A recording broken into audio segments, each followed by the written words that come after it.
Shri advocate Sumod, ഈ മുൻപ് ഒരു കാലത്തും നമ്മൾ കാണാത്ത തരത്തിലുള്ള ഒരു കാര്യമാണ് കേരള രാഷ്ട്രീയത്തിൽ കണ്ടുകൊണ്ടിരിക്കുന്നത്. അതായത് CPM-ൽ നിന്നുള്ള ഒരു വൻ കൊഴിഞ്ഞുപോക്കൽ, അതും വമ്പന്മാർ ഉൾപ്പെടെ, അതുപോലെ ഇടത് സഹയാത്രികർ, നിരീക്ഷകർ ഒക്കെ തന്നെ. ഇത് CPM-ന് വലിയൊരു തകർച്ച നേരിടേണ്ട അവസ്ഥയിലേക്കാണോ നീങ്ങുന്നത്? ഒരിക്കലും അല്ല.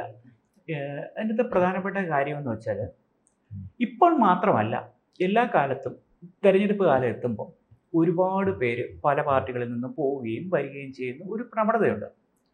ഇപ്പോൾ ഇത് ഒരുപാട് ചർച്ചയാവുന്നതിൻ്റെ കാരണം മീഡിയാസിൻ്റെ ഒരു പവറാണ്, സോഷ്യൽ മീഡിയയുടെ ഒരു ഇമ്പാക്റ്റാണ്. ഇപ്പം നോക്കൂ, സമൂഹത്തിൽ വളരെ ഉന്നത നിലയിലുള്ള ആളുകൾ കഴിഞ്ഞ ദിവസങ്ങളിലെല്ലാം ഇവിടം വിട്ടുപോയി. അതോടൊപ്പം തന്നെ വളരെ അപ്രശസ്തരായ, ചാനൽ ചർച്ചകളിലൂടെ മാത്രം പ്രശസ്തരായ സാറ് പ്രതിപാദിച്ച കുറച്ച് ആളുകളും ഈ പാർട്ടി വിട്ടുപോയി. ഇതെന്തുകൊണ്ട് ചർച്ചയായെന്ന് വെച്ചാൽ, ഈ മാധ്യമങ്ങൾ ഉള്ളത് കൊണ്ടാണ് ആ പറഞ്ഞ ആളുകളെയൊക്കെ അറിയപ്പെട്ടത്. അവരൊന്നും ജനങ്ങളുടെ ഇടയിൽ പ്രവർത്തിക്കുകയോ ഒന്നും ചെയ്തിട്ടില്ല. ഇനി സാർ പറഞ്ഞ രണ്ടാമത്തെ പോയിന്റ്, പ്രധാനപ്പെട്ട ആളുകൾ പാർട്ടി വിട്ടുപോയി. ഇപ്പം തന്നെ ഒരു 3 പ്രധാനപ്പെട്ട പേരുകൾ. ഒന്ന്, കഴിഞ്ഞ ദിവസങ്ങളിൽ G. സുധാകരൻ പാർട്ടി വിട്ടുപോയി. 2, ആയിഷ പോറ്റി പാർട്ടി വിട്ടുപോയി. 3, PK ശശി പാർട്ടി വിട്ടുപോയി. ഇനി ഈ പറഞ്ഞ 3 പേരും പറഞ്ഞ പ്രധാനപ്പെട്ട കാര്യം, അവർക്ക് പാർട്ടിയിൽ പരിഗണന കിട്ടിയില്ല, സർക്കാർ അവരെ ഉൾക്കൊണ്ടില്ല.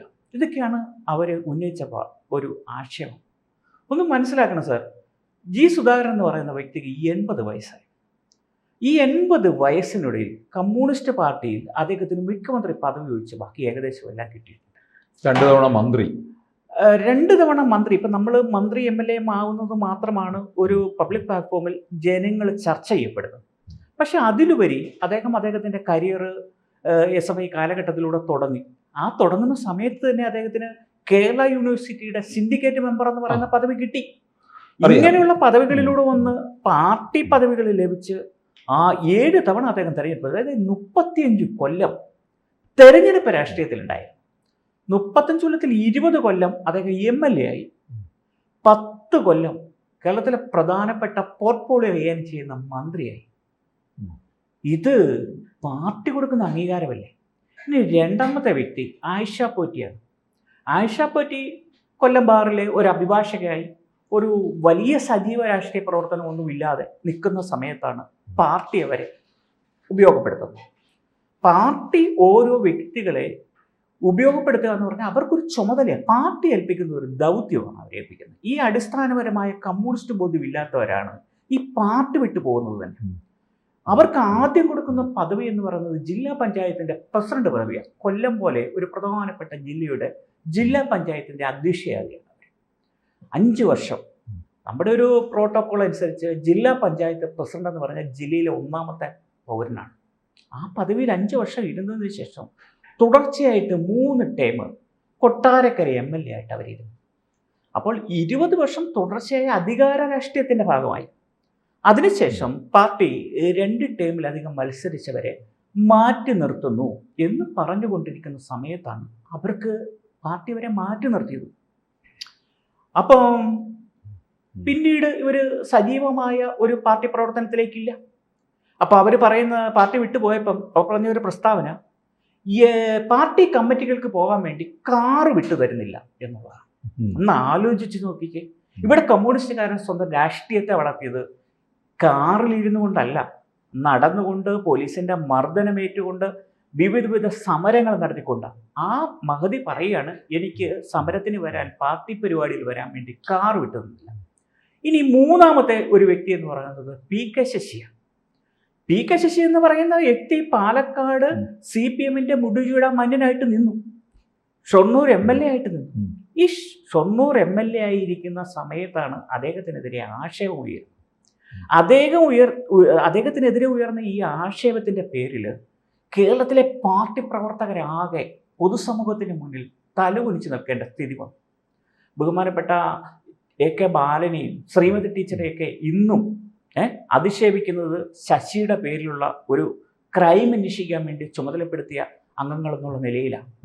അതിനുശേഷം അദ്ദേഹത്തിന് പാർട്ടി അന്വേഷണ കമ്മീഷൻ വിധിച്ച പ്രകാരമുള്ള തരം താഴ്ത്തൽ നടപടികളൊക്കെ ചെയ്തു.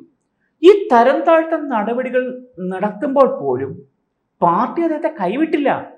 ഈ ഗവൺമെന്റ് അധികാരത്തിൽ വന്നതിന് ശേഷം ബോർഡ് കോർപ്പറേഷനുകളുടെ വിഭജനത്തെ സംബന്ധിച്ച് LDF ഒരു ചർച്ച ഉണ്ടാകുന്നതിന് മുമ്പ് തന്നെ പ്രധാനപ്പെട്ട കോർപ്പറേഷനായ KTDCയുടെ അധ്യക്ഷനായിട്ട് PK ശശിയെ നിയമിച്ചു. പാർട്ടി അദ്ദേഹത്തെ കൈവിട്ടോ? ഇപ്പോഴും ഈ KTDC അധ്യക്ഷന്റെ കസാരയിൽ നിന്ന് രാജിവെച്ചുകൊണ്ടാണ് ഞാൻ അവഗണന നേരിട്ടു എന്ന് ശശി പറയുന്നത്. അപ്പോൾ ഈ പാർട്ടിയിൽ അവഗണന നേരിട്ടവർ എന്ത് ചെയ്യണം സാർ? DYFIയുടെ സംസ്ഥാന പ്രസിഡന്റായിരുന്ന ഒരു ശശിധരനുണ്ട്. ഇപ്പോൾ ഉണ്ടായിരിക്കേണ്ട ഇവരുടെയൊക്കെ തുല്യരായി നിൽക്കേണ്ട മനുഷ്യനാണ്. പാർട്ടിയിലുണ്ടായ ചില പ്രശ്നങ്ങളുടെ പേരിൽ അദ്ദേഹത്തിനെതിരെ പാർട്ടി നടപടിയെടുത്തു. അദ്ദേഹം ഒന്നും മിണ്ടിയില്ല. ഇതേപോലെ ആയിരക്കണക്കിന് മുഖമില്ലാത്ത മനുഷ്യർ കൂടി ചേർന്നതാണ് ഈ കമ്മ്യൂണിസ്റ്റ് പാർട്ടി. ഇപ്പം നമ്മൾ നേതാക്കന്മാരുടെ മുഖം മാത്രമേ കാണുന്നുള്ളൂ. ഇപ്പം നിയമസഭാ തെരഞ്ഞെടുപ്പ് നടക്കുക. ഈ നിയമസഭാ തെരഞ്ഞെടുപ്പ് നടക്കുമ്പോൾ ഈ ഇടതുപക്ഷ ജനാധിപത്യ മുന്നണിയുടെ ഭാഗമായിട്ട് 140 പേരെ മത്സരിക്കുന്നത്. ഈ 140 പേരുടെ മുഖം മാത്രമേ നമുക്ക് അറിയത്തുള്ളൂ. പക്ഷേ ഈ 140 പേരെ ഈ നിയമസഭയിൽ എത്തിക്കാൻ വേണ്ടി പ്രവർത്തിക്കുന്ന ലക്ഷക്കണക്കിന് മനുഷ്യരുണ്ട്. അതിൻ്റെ അകത്ത് ഓട്ടോറിക്ഷ തൊഴിലാളികളുണ്ട്, കൂലിവേലക്കാരുണ്ട്, പ്രൊഫഷണൽ ജോലി ചെയ്യുന്നവരുണ്ട്. അവരവരുടെ ജോലിയും കൂലിയും എല്ലാം മാറ്റിവെച്ചുകൊണ്ടാണ് ഈ പറയുന്ന വ്യക്തികളെ നിയമസഭയിൽ എത്തിക്കാൻ വേണ്ടി ചെയ്യുന്നത്. അവരാ വ്യക്തിക്ക് വേണ്ടിയല്ല, പാർട്ടിയോടുള്ള കൂറിൻ്റെ അടിസ്ഥാനത്തിലാണ് ഇത് ചെയ്യുന്നത്.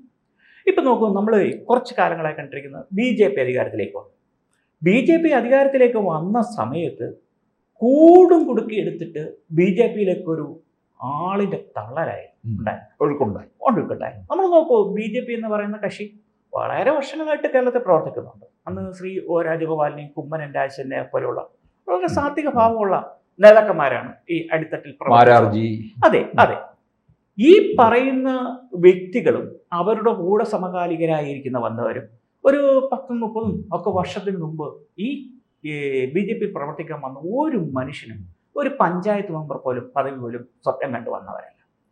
ഈ പറയുന്ന വ്യക്തികളെ എല്ലാം കവച്ചു വെച്ചുകൊണ്ട് ഈ ആമാശയ രാഷ്ട്രീയത്തിൻ്റെ ഭാഗമായി വന്ന ആളുകൾ പദവികൾ കൈയടക്കി. ഈ പറയുന്ന ബാക്കിയുള്ള മനുഷ്യർ ഇപ്പോഴും അടിസ്ഥാനപരമായി ഇവിടെ തുടരുക. ഈ വന്നിരിക്കുന്ന മനുഷ്യൻ എന്തെങ്കിലും ഒരു പദവി കിട്ടിയില്ലെങ്കിൽ അപ്പം തന്നെ മറുകണ്ഠം ചാടുക. ഇപ്പോൾ തന്നെ കേന്ദ്ര BJP നേതൃത്വം ഒരു തീരുമാനം എടുത്തിട്ടുണ്ട്. ഇങ്ങനെ ചാടി വരുന്നവരെ അക്വഡേറ്റ് ചെയ്യേണ്ട കാര്യം. ആദ്യ സമയത്ത് അങ്ങനെ വന്ന കുറച്ച് പേര് ഗവർണർമാരും കേന്ദ്രമന്ത്രിമാരും രാജ്യസഭാംഗങ്ങളും ഒക്കെ ആയി. പക്ഷെ ഇപ്പോൾ അവരുടെ പോളിസി അവർ ചേഞ്ച് ചെയ്തിട്ടുണ്ട്. കാര്യം 40-45 വർഷമായി പാർട്ടി തന്നെ ഉറച്ചു നിന്ന ജോർജ് കുര്യനെ അവരപ്രതീക്ഷിതമായിട്ട് കേന്ദ്രമന്ത്രിയാക്കി. 2 കാല് നഷ്ടപ്പെട്ട ഒരു മനുഷ്യനെ രാജ്യസഭയിൽ എത്തിച്ചു. അങ്ങനെ ഈ പറയുന്ന പാർട്ടി അവരൊരു പുനർചിന്തനത്തിന് തയ്യാറായിട്ടുണ്ട്. ഈ പറയുന്ന ചാടിപ്പോകുന്നവർ എന്ത് ആശയപരമായ കാര്യമാണ് മുന്നോട്ട് പോകുന്നത്. പിന്നെ ഇതിൻ്റെ അകത്ത് തന്നെ എൻ്റെ ഒരു പ്രിയപ്പെട്ട സുഹൃത്താണ് ചെറിയാമ്പലിപ്പ്. അദ്ദേഹം ഇടത് ജനാധിപത്യ മുന്നണിയിൽ നിന്ന് പോയതാണ്. പക്ഷെ അദ്ദേഹത്തിൻ്റെ ഭാഗത്ത് ഒരു ന്യായമുണ്ട്. അദ്ദേഹത്തിന് ഒരു പദവി വെച്ച് നീട്ടിയപ്പോൾ അത് വേണ്ട എന്ന് പറഞ്ഞുകൊണ്ടാണ് അദ്ദേഹം മറ്റൊരു തൃപ്തനല്ല അദ്ദേഹത്തിന്റെ സ്വന്തം കുടുംബത്തിലേക്ക് പോവുക എന്ന് പറയുന്ന ഒരു ആശയം ഉയർത്തിപ്പിടിച്ചപ്പോൾ ഖാദി ബോർഡിന്റെ ചെയർമാനായി മന്ത്രിസഭ നിയമിച്ചതിന് ശേഷം അത് വേണ്ട, ഞാൻ എൻ്റെ കുടുംബത്തിലേക്ക് പോകുന്നു എന്ന് പറഞ്ഞുകൊണ്ടാണ്. അതായത് പദവി കിട്ടിയിട്ടും വേണ്ട എന്ന് വെച്ചുകൊണ്ടാണ് പോയത്. അദ്ദേഹം പോയി കഴിഞ്ഞതിന് ശേഷം മുഖ്യമന്ത്രിയെ വിമർശിക്കാനോ ഒരു പരിധിയിൽ കൊള്ളു ചെയ്യാനോ അദ്ദേഹം പോയിട്ടില്ല. അദ്ദേഹത്തിന്റെ രാഷ്ട്രീയം ഉയർത്തിപ്പിടിക്കുന്നു. ഞാൻ പറയുന്നത് ഈ പോകുന്ന എല്ലാവരും മോശമാണെന്നോ വരുന്നവരെല്ലാം നല്ലവരാണെന്നോ എന്നുമല്ല ഞാൻ ഈ പറയുന്നത്. പക്ഷേ ഇവർക്കൊരു നിലപാട് വേണ്ടേ? ഞാൻ പറയുന്നത് ഒരു പാർട്ടിയിൽ ഇന്നലെ വരെ പ്രവർത്തിച്ച് 80 വയസ്സ് വരെ ആ പാർട്ടിയിൽ പ്രവർത്തിച്ച മനുഷ്യൻ പറയുകയാണ് 75 വയസ്സ് കഴിഞ്ഞാൽ ഞങ്ങളെ അറക്കാൻ കൊടുക്കണം എന്നാണോ ചോദിക്കുന്നത്? അത് ആ വ്യക്തിക്ക് മാത്രം ബാധകമായ ഒരു നിയമം അല്ലാന്നേ. 75 വയസ്സ് കഴിഞ്ഞ ആനത്തലവട്ട ആനത്തിന് ഉൾപ്പെടെയുള്ളവർ ആ കമ്മിറ്റിയിൽ നിന്ന് പോയി. ഈ വ്യക്തിക്ക് മാത്രമല്ലാന്ന്. ഇവിടെ തന്നെ നമ്മൾ ചിന്തിക്കേണ്ട ഒരു കാര്യമുണ്ട്. മലപ്പുറം ജില്ലയിൽ ഒരു വന്ധ്യവയോധികനായ കമ്മ്യൂണിസ്റ്റ് നേതാവ് ജീവനോടെ ഇരിപ്പുണ്ട്. CPIM-ന്റെ കേന്ദ്ര കമ്മിറ്റി അംഗമായിരുന്നു, LDF-ന്റെ കൺവീനറായിരുന്നു, 10 വർഷം മന്ത്രിയായിരുന്നു. പാലൊളി മുഹമ്മദ് കുട്ടി എന്നാണ് അദ്ദേഹത്തിന്റെ പേര്. മന്ത്രിസ്ഥാനം ഒഴിഞ്ഞ് 3 മാസം കഴിഞ്ഞപ്പോൾ അദ്ദേഹത്തിന് കയ്യിൽ കിട്ടുന്ന സ്വന്തം വീട് ജപ്തി എന്ന് പറയുന്ന നോട്ടീസ് ആയിട്ട് പഴയ തദ്ദേശ വകുപ്പ് മന്ത്രി, പഴയ തദ്ദേശ സ്വയംഭരണ വകുപ്പ് മന്ത്രി. അങ്ങനെ ആ മനുഷ്യൻ 90-ാമത്തെ വയസ്സിലും ഇപ്പോഴും പാർട്ടിയിൽ പ്രവർത്തിക്കുക. അദ്ദേഹം പറഞ്ഞിട്ടില്ല എന്നെ പാർട്ടി കൈവിട്ടുന്നു, അല്ലെങ്കിൽ അദ്ദേഹത്തിന്റെ ഒരു പ്രായകാലത്ത് കഴിഞ്ഞപ്പോൾ പാർട്ടി മാറ്റി കഴിയുമ്പോൾ ഇന്നും അദ്ദേഹം പാർട്ടി ഓഫീസിൽ വരുന്നു, പത്രം വായിക്കുന്നു, പാർട്ടിയുടെ കൊടി പിടിക്കുന്നു. ഇങ്ങനെയുള്ള സാധാരണ മനുഷ്യരെ ചേർത്തിട്ടാണ് ഈ പാർട്ടി രൂപം കൊള്ളുന്നത്. ഇപ്പോൾ CPM-നെ സംബന്ധിച്ച് CPM-ന് ഒരു 5 ലക്ഷത്തിൽ പരം മെമ്പർമാരുണ്ട്. CPI-യെ സംബന്ധിച്ച് 1.5 ലക്ഷത്തിൽ പരം മെമ്പർമാരുണ്ട്. കേരള കോൺഗ്രസ് പോലുള്ള ബാക്കി ബഹുജന സംഘടനകൾ, ഇവർക്കെല്ലാം ഈ ലക്ഷക്കണക്കിന് അണികളിൽ അവരെ റെപ്രസെൻറ്റ് ചെയ്ത് കുറച്ച് പേർക്ക് മാത്രമാണ് അവസരമുള്ളത്. ഈ അവസരമുള്ളപ്പോൾ ഈ പറയുന്ന പാർട്ടിയിലെ ഗ്രാസ് റൂട്ട് ലെവലിൽ പ്രവർത്തിക്കുന്നവർക്ക് വരെ പാർലമെന്ററി രംഗത്ത് പ്രവർത്തിക്കാൻ വേണ്ടി നല്ല അനുഭവപരിചയമുള്ള ആളുകളാണ്. പക്ഷേ അവരൊക്കെ മാറി നിൽക്കുന്നത് എന്തുകൊണ്ടാണ്? ഈ പാർട്ടി സ്നേഹിച്ചുകൊണ്ടാണ് മാറി നിൽക്കുന്നത്. ഇപ്പം ഒരു ജനാധിപത്യ സമുദായമാണല്ലോ. ഇപ്പം 2 ലക്ഷം വോട്ടർമാർ ഒരു നിയമസഭാ മണ്ഡലത്തിലുണ്ട്. 2 ലക്ഷം പേർക്ക് നമുക്ക് മത്സരിക്കാൻ പറ്റില്ല. അപ്പം ഈ പറയുന്ന നമ്മൾക്ക് ചിലപ്പോൾ തിരഞ്ഞെടുക്കപ്പെടുന്നവരെല്ലാം നല്ലവരാകണമെന്നും നമുക്കില്ല, എല്ലായിടത്തും നല്ലവരാകണമെന്നൊന്നുമില്ല. പക്ഷേ എത്ര പോരായ്മകളുണ്ടെങ്കിലും നല്ലതാണെങ്കിലല്ലേ ജനം തിരഞ്ഞെടുക്കൂ. ജനം തിരഞ്ഞെടുത്തു കഴിഞ്ഞാൽ ആ ജനവിധിയെ നമ്മൾ മാനിക്കുന്നു. അതിനുശേഷം ഈ നമ്മൾ അവിടെ എത്താൻ കാരണക്കാരായ പാർട്ടിയെ ഒരു മുൻവിധിയില്ല തള്ളിക്കളയുക, അത് ഒരു നല്ല പ്രവണതയായിട്ട് എനിക്ക് കരുതുന്നില്ല. കൂടുതൽ വാർത്തകളും വിശേഷങ്ങളും നിങ്ങളിലേക്ക് എത്താൻ ABC മലയാളം സബ്സ്ക്രൈബ് ചെയ്യുക, ബെൽ ബട്ടണും അമർത്തുക.